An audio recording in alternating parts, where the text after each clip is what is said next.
नमस्कार दोस्तों, आज की फिल्म है त्रिशूल, जो बहुत ही ज़बरदस्त मूवी है। फिल्म की कहानी शुरू होती है। बिजनेसमैन बलदेव गुप्ता को पता चलता है कि विनोद, जो उसकी बेटी को 10 साल पहले भगाकर ले गया था, वह कहाँ रह रहा है, उसका पता चल चुका है। यह खबर सुनकर बलदेव गुस्से से भर उठता है और कार से गुंडों के साथ निकल पड़ता है। कार विनोद के घर के सामने आकर रुकती है। विनोद और अनीता बलदेव को देखकर डर जाते हैं। बलदेव विनोद को गोलियों से भून डालता है। अनीता अपने पिता पर पूरी भड़कती है। बलदेव बोलता है, हमें गरीबी से पूरी नफरत है, तुझे मेरे साथ चलना होगा। अनीता पिता को पूरी गालियाँ देती है और साथ जाने से मना कर देती है और खुद चाकू मारकर मर जाती है। बलदेव को झटका लगता है। वह गुंडों के साथ वापस चल पड़ता है। उनकी 9 साल की बच्ची, जिसका नाम कशिश होता है, वह अपनी माँ से लिपटकर पूरी रोती है। अनीता को थोड़ा होश रहता है। वह बेटी को कहती है, हमारी आत्मा को तभी शांति मिलेगी जब तू बलदेव परिवार को बर्बाद करेगी। अनीता मर जाती है और बच्ची गुमसुम हो जाती है। यहाँ बस्ती वाले आकर बच्ची को दिलासा देते हैं और विनोद अनीता का अंतिम संस्कार करते हैं। कशिश अनाथ हो जाती है। वह जिस स्कूल में पढ़ती है, वहाँ का स्कूल मास्टर अशोक कशिश को अपने पास रख लेता है। अशोक की मंगनी साक्षी से होने वाली होती है, मगर साक्षी अशोक से कशिश को अपने पास ना रखने का दबाव देती है। मगर अशोक साक्षी की बात नहीं सुनता और कशिश को अपने साथ रखने को समझाता है।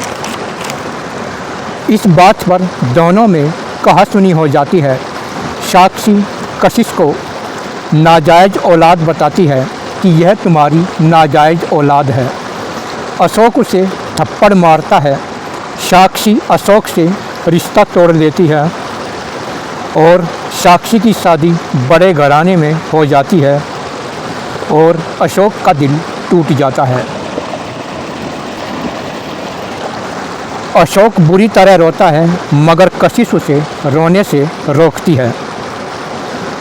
अशोक कशिश को ही अपनी ज़िंदगी समझ लेता है और उस पर हर खुशियाँ लुटाता है। इधर बस्ती वाले विनोद के हत्यारों को सज़ा दिलाने थाने में रिपोर्ट लिखाने जाते हैं, मगर पुलिस वाले बलदेव से डरते हैं और बस्ती वालों को धमकाकर वापस भेज देते हैं। अशोक परेशान हो जाता है। कशिश कहती है, आप परेशान मत होना पापा, उन्हें केवल मैं सज़ा दूंगी। अशोक कशिश के मुंह से पापा का शब्द सुनकर बहुत खुश होता है और इसी तरह 10 साल गुजर जाते हैं और कशिश बड़ी हो जाती है। अब कशिश विराट के साथ कॉलेज में पढ़ती है। विराट भी कशिश की बस्ती में ही रहता है। विराट कशिश से प्यार करता है, मगर कशिश उसे सिर्फ अच्छा दोस्त मानती है। कॉलेज में कंगना भी अपने भाई विशाल के साथ पढ़ती है। विशाल हमेशा सबसे घमंडी बातें करता है और किसी को कुछ भी नहीं समझता। कंगना कशिश की सहेली होती है, मगर विशाल को गरीबों से दोस्ती करना अच्छा नहीं लगता। वह कंगना से कहता है, इन गरीबों से दूर ही रहा करो, मगर वह अपने भाई की नहीं सुनती। मगर उसे कशिश को विशाल की बातों पर बहुत गुस्सा आता है, मगर विराट उसे समझाता रहता है। कंगना आकाश से प्यार करती है। आकाश ने अभी अभी करोड़ों का बिजनेस संभाला है। आकाश भी कंगना से बहुत प्यार करता है। एक बार कंगना का जन्मदिन होता है। वह कॉलेज के पूरे स्टाफ को जन्मदिन पर बुलाती है। यहाँ पर भारी भीड़ होती है। कंगना कशिश से अपने परिवार से मिलवाती है। कशिश अपने माँ बाप के हत्यारों को देखकर चौंक जाती है, क्योंकि कंगना बलदेव गुप्ता की पोती होती है। कशिश अपने नाना और मामाओं को देखकर गुस्से से भर उठती है। फिर कंगना केक आकाश को खिलाती है। कशिश विराट के रोकते रोकते पार्टी छोड़कर चली जाती है और विशाल घमंडी अंदाज में हंसता रहता है। कशिश घर पर आकर सारी बात अशोक को बताती है और बलदेव को सज़ा देने को कहती है। अशोक कहता है, बिना पैसे सज़ा तो क्या, हम उसका बाल भी बांका नहीं कर सकते। कशिश अकेले में सोचती रहती है। एक बार कार रेस का आयोजन होता है। कशिश भी रेस में शामिल होती है। विशाल कशिश को कहता है कि हर बार कंगना ही रेस जीतती है, तू तो पक्का हारेगी। कशिश चुप रहती है। फिर कंगना भी कशिश की ओर देखकर मुस्कुराती है। फिर कार की रेस होती है। यहाँ कंगना कशिश में भारी टक्कर होती है और कशिश जीत जाती है। फिर सब लोग कशिश को बधाई देते हैं। फिर उसे स्टेज पर बुलाया जाता है। स्टेज पर बलदेव गुप्ता को देखकर कशिश का खून खौल जाता है। विराट उसे समझाता है। फिर बलदेव कशिश को जीत का मेडल देता है। विशाल सर झुका लेता है। मामा लोग कशिश से उसके माँ बाप का नाम पूछते हैं। कशिश बात टाल जाती है। फिर कंगना भी बधाई देती है और कशिश को आकाश से मिलवाती है।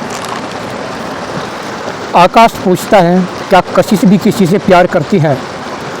तभी विशाल आकर बताता है, यह विराट के सिवा और किससे प्यार करेगी? दोनों गंदी बस्ती में रहने वाले लोग हैं। कशिश गुस्से में बोलती है, मैं किसी से प्यार नहीं करती, विराट मेरा सबसे अच्छा दोस्त है।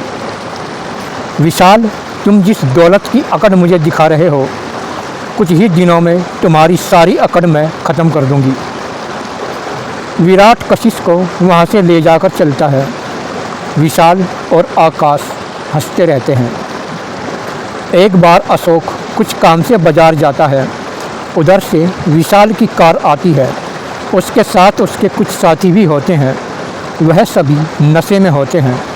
उनकी कार अशोक को ज़ोरदार टक्कर मारती है और अशोक बहुत दूर जाकर गिरता है। नशेड़ी लोग कार लेकर भाग जाते हैं। तभी कुछ लोग अशोक को अस्पताल पहुंचाते हैं। तभी वहां कशिश और विराट आते हैं। इलाज का मोटा खर्चा आता है। कशिश को पैसा जुटाने में अपना घर और विराट को अपना घर गिरवी रखना पड़ता है, मगर फिर भी अशोक अपनी दोनों पाँव गंवा बैठता है। कशिश को तकड़ा झटका लगता है। फिर विराट कार के नंबर की पहचान कर लेता है और कशिश को बताता है। कशिश और विराट थाने में रिपोर्ट लिखाने जाते हैं, मगर पुलिस रिपोर्ट लिखने से मना कर देती है। कशिश पिता के पास आकर बहुत रोती है। अशोक बेटी को पूरा समझाता है कि यहाँ सब कुछ पैसा है और पैसे के सामने कानून भी झुकता है। विराट पता निकाल लेता है कि वह कार विशाल की है। फिर रात में विशाल अपने नशेड़ी दोस्तों के साथ एक क्लब से कार में बैठकर चलता है। रास्ते में कशिश उनके इंतज़ार में होती है। उनकी कार तेज़ रफ्तार से आ रही होती है। कशिश पूरी जान लगाकर लंबा सरिया कार के शीशों पर देकर मारती है। कार के शीशे टूट जाते हैं और कार पलट जाती है। अस्पताल में विशाल के हाथ पांव टूट जाते हैं। 2 दोस्त मर जाते हैं। विशाल का पूरा परिवार बहुत दुखी होता है। विशाल का पता लेने कशिश विराट के साथ आती है और कंगना को कहती है कि यह सब बहुत बुरा हुआ है, तेरा भाई बहुत अच्छा था, और कशिश हमदर्दी जताती है। बलदेव अपने आदमियों के साथ मीटिंग करता है कि वह एक्सीडेंट नहीं, किसी की साजिश है। फिर दरोगा को कशिश की याद आती है। सोचता है कहीं उसी लड़की की यह चाल तो नहीं। जिसकी हमने रिपोर्ट नहीं लिखी थी, वह कशिश को ढूंढता हुआ उसके घर आ जाता है। कशिश उसे मिल जाती है और कशिश उसे अपने अपाहिज पिता के पास ले जाती है। सब दरोगा को पूरी नसीहत देते हैं। दरोगा को अपने किए पर बहुत पछतावा होता है और वह बताता है कि बलदेव गुप्ता बहुत बड़ा नाम है। पूरा पुलिस सिस्टम उन पर हाथ डालने से डरता है। दरोगा चला जाता है। वह बलदेव को बताता है कि वह साजिश नहीं, एक्सीडेंट ही था। फिर कंगना की गैर मौजूदगी में कशिश आकाश से मिलने लगती है। आकाश थोड़ा थोड़ा कशिश की ओर झुकने लगता है। कंगना को पता चलता है तो दोनों में पूरी झड़प होती है। कंगना आकाश को रोकती है, वह हंसकर टाल देता है। विराट कशिश को बेवफा समझने लगता है। अशोक उसे समझाता है कि कशिश ऐसी लड़की नहीं है जैसा तुम उसे सोच रहे हो। फिर कंगना का पिता कशिश पर भड़कता है। तभी आकाश आकर उन्हें समझाता है। वह झल्लाकर चला जाता है। उधर कंगना पूरी रोती है। एक रात कशिश आकाश के साथ क्लब में जाती है। यहाँ पर डांस होता है। दोनों कमरे में जाते हैं। कशिश आकाश को नशीली ड्रिंक पिला देती है। वह मदहोश हो जाता है। कशिश उसके साथ अश्लील एमएमएस बना लेती है। वह बेहोश होता है। उधर कंगना बलदेव के आगे बहुत रोती है। बलदेव कार से कशिश के घर आता है और बैंक का चेक कशिश के ऊपर फेंक कर मारता है और बोलता है, चेक में जितना चाहे पैसा भर ले और आकाश की ज़िंदगी से दफ़ा हो जाओ। कशिश वह चेक लेकर हंसकर बोलती है, आपने बहुत देर कर दी बलदेव गुप्ता। अगर आप मुझे पैसे पहले दे देते तो मैं तुम्हारी बेटी की ज़िंदगी से बहुत पहले दूर हो जाती। हम गरीबों को पैसों से बहुत प्यार होता है, इंसानों से नहीं। जाओ, अब मैं उन दोनों की ज़िंदगी में नहीं आऊँगी। बलदेव गुप्ता खुश होकर वहाँ से चला जाता है और वह अपने परिवार को बताता है कि कशिश उनकी ज़िंदगी से दूर हो गई है। सब लोग खुश हो जाते हैं। सुबह कंगना कॉलेज में कशिश पर भड़कती है कि 2 कौड़ी की लड़की, अगर मुझे पहले पता लग जाता कि तू कितनी घटिया है, कब के पैसे तेरे ऊपर फेंक देती। कशिश उसकी बात सुनकर हंसती रहती है। फिर आकाश को पता लगता है कि वह कशिश को फ़ोन पर भला बुरा कहता है कि तू पैसों के आगे बिक गई है। कशिश बोलती है, कैसा प्यार, कौन सा प्यार, मैंने ये सब पैसों के लिए किया था। बलदेव परिवार को पता चलता है कशिश दोनों के जीवन से हट गई है। परिवार आकाश कंगना की शादी की योजना बनाने लगते हैं। एक बार बलदेव गुप्ता और उसके लड़के किसी ज़रूरी मीटिंग के लिए विदेश जाते हैं। कशिश को मौका मिल जाता है और वह बैंक में जाकर 50 करोड़ का चेक बैंक मैनेजर को देती है। मैनेजर इतनी मोटी रकम देखकर तुरंत बलदेव को फ़ोन मिलाता है। बलदेव मीटिंग में होता है। वहाँ बहुत शोर हो रहा होता है। बलदेव को 50,000 की रकम सुनती है। वह जल्दी में कहता है, कशिश को जो चाहिए दे दो। मैनेजर कई बार फ़ोन करता है मगर शोर में बलदेव को कुछ नहीं सुनता। वह कहता है, जो मांगे दे दो। मैनेजर सारे पैसे कशिश को दे देता है, 50 करोड़ रुपए। वह जब विदेश से वापस घर आते हैं और 50 करोड़ की बात सुनकर भड़क जाते हैं और कशिश पर फ़ोन मिलाते हैं। वह कहती है, मैंने कंगना और आकाश की ज़िंदगी से हटने का यह इनाम लिया है। बलदेव कशिश को मारने की सोचता है मगर कशिश के पास भी बहुत गुंडे हो जाते हैं। बलदेव के कशिश को मारने के सारे प्लान फेल हो जाते हैं। बलदेव परिवार कंगाल हो जाता है। फिर आकाश कशिश को मौत की धमकी देता है। कशिश आकाश को अश्लील एमएमएस दिखाती है और कहती है, अगर यह एमएमएस मैंने अखबार में छपवा दिए तो तेरा कैरियर बर्बाद हो जाएगा और कंगना इसे देखते ही मर जाएगी। अगर तू अपना और कंगना के परिवार को बचाना चाहता है तो जितना मैं कहूँ इतना पैसा मुझे देता जा। कशिश आकाश को भी खाली करने लगती है। कशिश के पास भी गनमैन हो जाते हैं। वह अब स्टाइल में चलने लगती है। आकाश किसी को कुछ भी नहीं बता पाता और खाली होता रहता है। उसके पास केवल एक फ्लैट बचता है। फिर बलदेव गुप्ता के अड्डों पर पुलिस अटैक होता है और सारी संपत्ति जब्त हो जाती है। बलदेव परिवार सड़क पर आ जाता है। एक बार कंगना अपने कमरे से गायब हो जाती है। सुबह अखबारों में खबर फैल जाती है कि कंगना अपने यार के साथ भाग गई है। बलदेव परिवार की सारी इज्जत मिट्टी में मिल जाती है। कशिश फ़ोन पर बलदेव को बेटी भागने की बधाई देती है और पूरा परिवार रोता है। उधर आकाश परिवार भी बहुत परेशान है। आकाश और उसकी माँ दोनों मिलकर कशिश के घर माफ़ी मांगने जाते हैं। साक्षी अशोक को सामने देखकर चौंक जाती है। अशोक उसे धमकाता है कि जिस बच्ची कशिश के लिए तूने मुझे छोड़कर अमीर से शादी की थी, उसी कशिश ने तेरा और अपने नाना की दौलत का घमंड तोड़कर तुम सबको सड़क का भिखारी बना दिया है।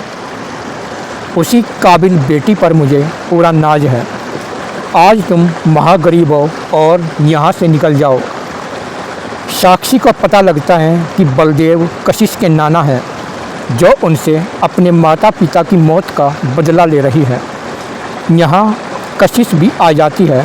वह बताती है कि कंगना हमारे पास है और बलदेव की इज्जत मिट्टी में मिलाने के लिए उसके भाग जाने की हमने झूठी खबर छपवाई है। फिर साक्षी अशोक को बताती है कि आकाश तुम्हारा ही बेटा है। जब मेरी शादी हुई थी तो तब यह पेट में था। क्या अपने बेटे को भी कंगाल होते देखना तुम्हें अच्छा लगता है?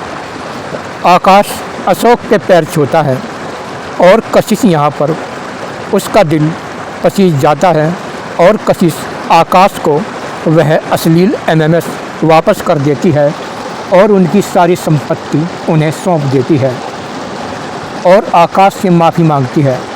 फिर वह गुंडों को फ़ोन करती है कि कंगना को वापस ले आओ, मगर गुंडे पलट जाते हैं और मोटे पैसे मांगते हैं। आकाश पैसों का इंतज़ाम करता है। फिर दोनों गुंडों के अड्डों पर पहुंचते हैं। आकाश और विराट भी वहां जाते हैं और यहां पर बहुत भारी लड़ाई होती है। आकाश और विराट गुंडों को बहुत मारते हैं। यहां पर पुलिस आकर सभी गुंडों को पकड़ लेती है। आकाश कंगना को सारी सच्चाई बता देता है। फिर कशिश कंगना को लेकर बलदेव के सामने लाकर पटकती है। यहाँ पर पूरा परिवार होता है। कशिश बलदेव गुप्ता को रिवॉल्वर देती है और कहती है कि जिस तरह तूने 20 साल पहले अपनी बेटी, जो तेरी बेटी घर से भाग गई थी, तूने अपनी इज्जत बचाने के लिए उन दोनों को गोली से मार डाला था। आज 20 साल फिर से तेरी पोती ने घर से भागकर तेरी इज्जत मिट्टी में मिला दी है और तुझे बदनाम कर दिया है। मार डाल अपनी पोती को, उड़ा दे इसे भी गोलियों से। बलदेव और पूरा परिवार कशिश को आँख फाड़ कर देखता है। कशिश बोलती हैं, हाँ, मैं उन्हीं विनोद और अनीता की बेटी हूँ जिन्हें 20 साल पहले तूने मार डाला था और मुझे अनाथ कर दिया था। 20 साल से मैं बदले की आग में जलती आ रही हूँ। मैंने तेरे दौलत के घमंड को चकनाचूर कर दिया है, तुझे फुटपाथ का भिखारी बना दिया है। तू गरीबों से बहुत नफरत करता था ना, आज तुझसे बड़ा गरीब कोई नहीं है। अगर इतनी ही इज्जत प्यारी है तो चला अपनी पोती पर गोली, देखती हूँ कि आज तू अपनी पोती को कैसे मारता है। मेरे माँ बाप पर तुझे गोली चलाते हुए तेरे हाथ नहीं काँपे, आज अपनी पोती पर गोली चलाते तेरे हाथ क्यों काँप रहे हैं? चला अपने पोती पर गोली। ये देखकर पूरे परिवार की आंख में पानी आ जाता है। सब लोग कशिश के पैरों में पड़कर माफ़ी मांगते हैं कि हमें माफ़ कर दो, हमसे बहुत बड़ी गलती हो गई थी। फिर अशोक के कहने से कशिश सबको माफ़ कर देती है। कशिश वहाँ से चल पड़ती है। बलदेव गुप्ता बोलता है, रुको बेटी। उसके हाथ में रिवॉल्वर होती है। बलदेव गुप्ता बोलता है, कशिश ने सबको माफ़ कर दिया, मगर मैंने खुद को माफ़ नहीं किया। मैं कशिश का दोषी हूँ। मैं अपनी पोती को गोली से नहीं मार सकता, लेकिन खुद को गोली मारकर अपना पश्चाताप पूरा कर सकता हूँ। मैं खुद को ही गोली मारता हूँ और मैं पश्चाताप कर लूँगा। फिर बलदेव गुप्ता खुद को गोली मारता है, मगर उसकी रिवॉल्वर खाली होती है। ये देखकर सब लोग खुश हो जाते हैं। फिर बलदेव गुप्ता कशिश को गले लगा लेता है और बहुत बुरी तरह रोकर उससे माफ़ी मांगता है कि बेटी मुझे माफ़ कर दो, मुझसे बहुत बड़ी गलती हो गई थी। मैं गरीबों से बहुत नफरत करता था, मुझे माफ़ कर दो बेटी। फिर कशिश उनकी सारी संपत्ति लौटा देती है।